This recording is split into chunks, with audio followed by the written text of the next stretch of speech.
আগামী নির্বাচনে আওয়ামী লীগ অংশ নেবে কি নেবে না, তাদেরকে কি নির্বাচনে অংশগ্রহণ করার সুযোগ দেওয়া হবে কি হবে না, অথবা আওয়ামী লীগের কি রাজনীতি করার অধিকার আছে কি নেই। রাজনৈতিক দলের শাস্তির বিধান থেকে যে কারণে পিছু হটলো অন্তর্বর্তী সরকার, অর্থাৎ ট্রাইব্যুনালে একটা সংশোধনী আসার কথা ছিল, অন্তর্ভুক্ত হওয়ার কথা ছিল যে এই ট্রাইব্যুনাল ইচ্ছা করলে রাজনৈতিক দলকে শাস্তি দিতে পারে। দর্শক, এখন রাজনীতিতে সবচেয়ে গুরুত্বপূর্ণ আলোচনা হচ্ছে যে আগামী নির্বাচনে আওয়ামী লীগ অংশ নেবে কি নেবে না, তাদেরকে কি নির্বাচনে অংশগ্রহণ করার সুযোগ দেওয়া হবে কি হবে না, অথবা আওয়ামী লীগের কি রাজনীতি করার অধিকার আছে কি নেই। এই সমস্তগুলো নিয়ে রাজনৈতিক অঙ্গনে নানা মত, নানা পথ, দ্বিধা বিভক্তি প্রতিনিয়ত চলছে, পাল্টাপাল্টি বক্তব্য। এই সময় ডক্টর মোহাম্মদ ইউনূসকে ঘিরে একটি সাক্ষাৎকার প্রকাশ করেছে মার্কিন সাময়িকী টাইম। সেখানে তার বক্তব্যকে ঘিরে যে শিরোনামটা এসছে তাতে ডক্টর ইউনূস বলছেন, দায়ী ব্যক্তিদের বিচার হওয়ার পর আওয়ামী লীগকে নির্বাচনে স্বাগত জানানো হবে। তার মানে এই দায়ী ব্যক্তিদের বিচারের প্রক্রিয়াটা শেষ হবার পর তার বাইরে যারা থাকবে বা অথবা এই বিচার কাজটা শেষ হবার পর তাদেরকে স্বাগত জানানো হবে। ডক্টর ইউনূসের এই বক্তব্যের সাথে বৈষম্য বিরোধী ছাত্র আন্দোলনের নেতাদের বক্তব্যের মিল আছে, তারাও মোটামুটি একই ভাষায় কথা বলছেন। তো বোঝা যাচ্ছে ডক্টর ইউনূস যে বৈষম্য বিরোধী ছাত্র আন্দোলনের নেতারা যেই বক্তব্য দিচ্ছেন সেই বক্তব্যকে তিনি অন করছেন। এখানে বলা হচ্ছে সবাই সুষ্ঠু বিচার পাবে উল্লেখ করে প্রধান উপদেষ্টা ডক্টর মোহাম্মদ ইউনূস বলছেন, হত্যা ও নির্যাতনের জন্য দায়ী ব্যক্তিদের জবাবদিহির আওতায় আনার পর আওয়ামী লীগকে নির্বাচনে স্বাগত জানানো হবে। মার্কিন সাময়িকী টাইমকে একথা বলেছেন তিনি। আজ বৃহস্পতিবার টাইমের এক প্রতিবেদনে এই তথ্য জানানো হয়েছে। আওয়ামী লীগকে নিয়ে ডক্টর ইউনূস বলেন, নির্বাচন অংশগ্রহণের ক্ষেত্রে অন্য যে কারো মতো তারা স্বাধীন, আমরা তাদের রাজনৈতিক ক্ষেত্রে মোকাবেলা করব। টাইমের প্রতিবেদনে ছাত্র জনতার অভ্যুত্থানের মুখে গত 5ই আগস্ট আওয়ামী লীগ সরকারের পতন, ডক্টর ইউনূসের নেতৃত্বে অন্তর্বর্তী সরকার গঠন, সংবিধান, নির্বাচন কমিশন, পুলিশ প্রশাসন সহ বিভিন্ন ক্ষেত্রে সংস্কারের উদ্দেশ্যে কমিশন গঠন, মানবাধিকার ও যুক্তরাষ্ট্রের সঙ্গে বাংলাদেশের কূটনৈতিক সম্পর্ক সহ বিভিন্ন বিষয়ে আলোকপাত করা হয়। সংবিধান সংস্কার প্রসঙ্গে প্রতিবেদনে বলা হয়েছে, বাংলাদেশে রাষ্ট্রপতি শাসিত সরকার হবে নাকি সংসদীয় ব্যবস্থা থাকবে, সংসদ এক কক্ষ বিশিষ্ট থাকবে নাকি দ্বিকক্ষ বিশিষ্ট থাকবে, সেগুলো এখনো নির্ধারিত হয়নি। সংবিধান সংস্কারের বৈধতার জন্য গণভোটের প্রয়োজন রয়েছে কিনা সে প্রশ্নও উঠেছে। তবে এই সংস্কার প্রক্রিয়ায় বাংলাদেশের বর্তমান কোনো রাজনীতিককে যুক্ত করা হয়নি।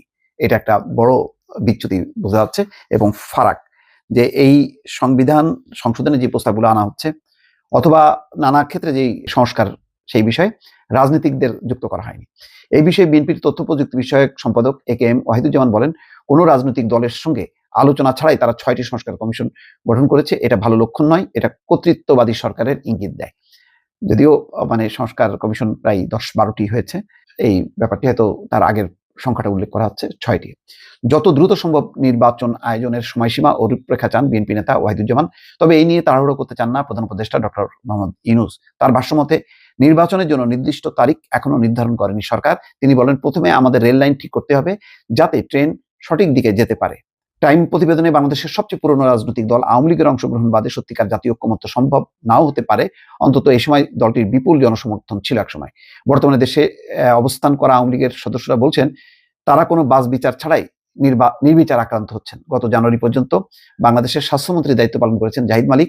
আত্মগোপনে থাকা অবস্থায় তিনি টাইমকে বলেন তার বিরুদ্ধে ষড়যন্ত্রের অভিযোগে মামলা করা হয়েছে, কিন্তু তিনি আদালতে আত্মসমর্পণ করছেন না, কারণ তিনি হৃদরোগে ভুগছেন এবং মনে করছেন যে তাকে জামিন দেওয়া হবে না। জাহিদ মালিক বলেন, আমার পাসপোর্ট বাতিল করা হয়েছে, আমার পরিবারের ব্যাংক অ্যাকাউন্ট জব্দ করা হয়েছে, আমি অসুস্থ, 4 মাস ধরে আমি পরিবারের সদস্যদেরকে দেখি না। যাই হোক, অনেক কথা আছে এই সাক্ষাৎকারে। দর্শক, এইটি নিশ্চয়ই অন্যান্য বিষয় নিয়ে পরে নিশ্চয়ই আপনাদেরকে উল্লেখ করব এবং তার ইমপ্লিমেন্টেশন অর্থাৎ তার প্রভাব কি, প্রতিক্রিয়া কি হতে পারে সেটি নিয়ে আলোকপাত করার চেষ্টা করব। কিন্তু এখানে একটি বড় আওয়ামী লীগের নির্বাচনে অংশগ্রহণের ক্ষেত্রে একটি বড় বিষয় উল্লেখ করেছেন, যে বাধাটি সেটি হচ্ছে দায়ী ব্যক্তিদের বিচার হওয়ার পর আওয়ামী লীগকে নির্বাচনে স্বাগত জানানো হবে। তার মানে একটা লম্বা কিন্তু প্রক্রিয়া এখানে বোঝা যাচ্ছে যে নির্বাচনটা খুব দ্রুত হবে, এটা মনে করার কোন কারণ নেই। কারণ বিচার প্রক্রিয়াটা, বাংলাদেশের যে বিচার প্রক্রিয়া, তাতে খুব দ্রুত চট করে কোনো বিচার শেষ হয় না, এটা যথেষ্ট বিলম্বিত প্রক্রিয়া। তো সুতরাং বিলম্বিত প্রক্রিয়া সেটি শেষ হবার পর যদি এই কথাটি ঠিক থাকে যে দায়ী ব্যক্তিদের বিচার অর্থাৎ গণহত্যার সাথে জড়িতদের বিচার, তাহলে বোঝা যাচ্ছে যে নির্বাচনটা বেশ সময় নিয়ে করতে চান ডক্টর মোহাম্মদ ইউনূস। কিন্তু তিনি যেই প্রক্রিয়াই শুরু করুক না কেন, তিনি বলতে চাচ্ছেন যে এটাই হচ্ছে নির্বাচনী ট্রেন যেটি যাত্রা শুরু করেছে। রাজনৈতিক দলের শাস্তির বিধান থেকে যে কারণে পিছু হটলো অন্তর্বর্তী সরকার, অর্থাৎ ট্রাইব্যুনালে একটা সংশোধনী আসার কথা ছিল, অন্তর্ভুক্ত হওয়ার কথা ছিল যে এই ট্রাইব্যুনাল ইচ্ছা করলে রাজনৈতিক দলকে শাস্তি দিতে পারে।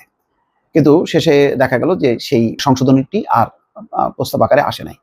কেন আসলো না তার উপর ভিত্তি করেই আজকে পত্রিকা রিপোর্টটি করেছে যে আন্তর্জাতিক অপরাধ ট্রাইব্যুনাল আইন সংশোধনের খসড়ায় মানবতা বিরোধী অপরাধে রাজনৈতিক দল ও সংগঠনের শাস্তির বিধান যুক্ত করলেও শেষ মুহূর্তে পিছু হটল ডক্টর মোহাম্মদ ইউনূসের নেতৃত্বাধীন অন্তর্বর্তী সরকার। আলাপ আলোচনা ও মতামতের ভিত্তিতে আনা প্রস্তাবটি বাদ দিয়ে আজ বুধবার আইনটি খসড়া উপদেষ্টা পরিষদে পাশ হয়েছে বলে জানান আইন উপদেষ্টা আসিফ নজরুল। বিকেলে ফরেন সার্ভিস একাডেমিতে এক সংবাদ সম্মেলনে তিনি বলেন, আন্তর্জাতিক অপরাধ আইন সংশোধনের খসড়ায় সংগঠনকে নিষিদ্ধ করার বিধান ছিল। সেখানে বলা ছিল কোনো সংগঠনকে শাস্তি দেওয়ার দরকার মনে করলে ট্রাইব্যুনাল উপযুক্ত কর্তৃপক্ষের কাছে শাস্তির সুপারিশ করতে পারবে।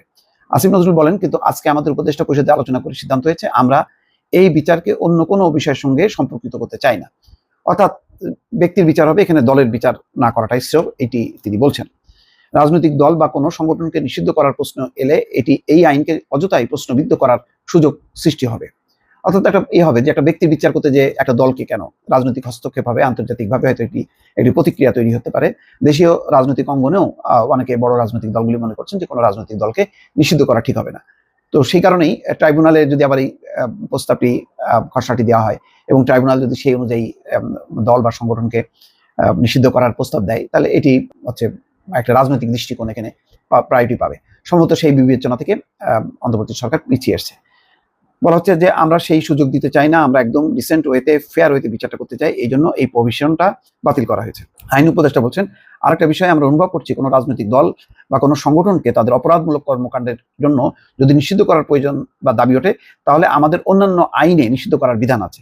সন্ত্রাস দমন আইনে রয়েছে, নির্বাচনী আইনেও রয়েছে, 1979 সালের পলিটিক্যাল পার্টিজ অ্যাক্টে সেই সুযোগ রয়েছে। রাজনৈতিক দল নিষিদ্ধের বিধান রাখা সহ বেশ কিছু বিষয়ে আন্তর্জাতিক অপরাধ আইনের সংশোধনী প্রস্তাবের খসড়া তৈরি করা হয়। গুম, খুন, নির্যাতনের মতো মানবতা বিরোধী অপরাধের দায়ে কোনো দল বা সংগঠন দোষী সাব্যস্ত হলে সেই দল বা সংগঠনের নিবন্ধন স্থগিত বা বাতিলের সুপারিশের বিধান ছিল ওই খসড়ায়। তবে রাজনৈতিক দল নিষিদ্ধ করার প্রস্তাব নিয়ে আইনজীবীদের কেউ প্রশ্ন তুলেছেন। তারা বলেছেন, দেশে ভিন্ন একটি আইনে রাজনৈতিক দল নিষিদ্ধ করার সুযোগ রয়েছে। এরপরও আন্তর্জাতিক অপরাধ ট্রাইব্যুনাল আইনে এই ব্যাপারে বিধান যুক্ত করা হলে তা বিতর্ক সৃষ্টি করতে পারে। তো যাই হোক, সবকিছু বিবেচনা করে প্রধান রাজনৈতিক দল বিএনপির মনোভাব বিবেচনা করে সম্ভবত এটি আর শেষ পর্যন্ত রাখা হয়নি। দর্শক ভালো থাকবেন, আল্লাহ হাফেজ।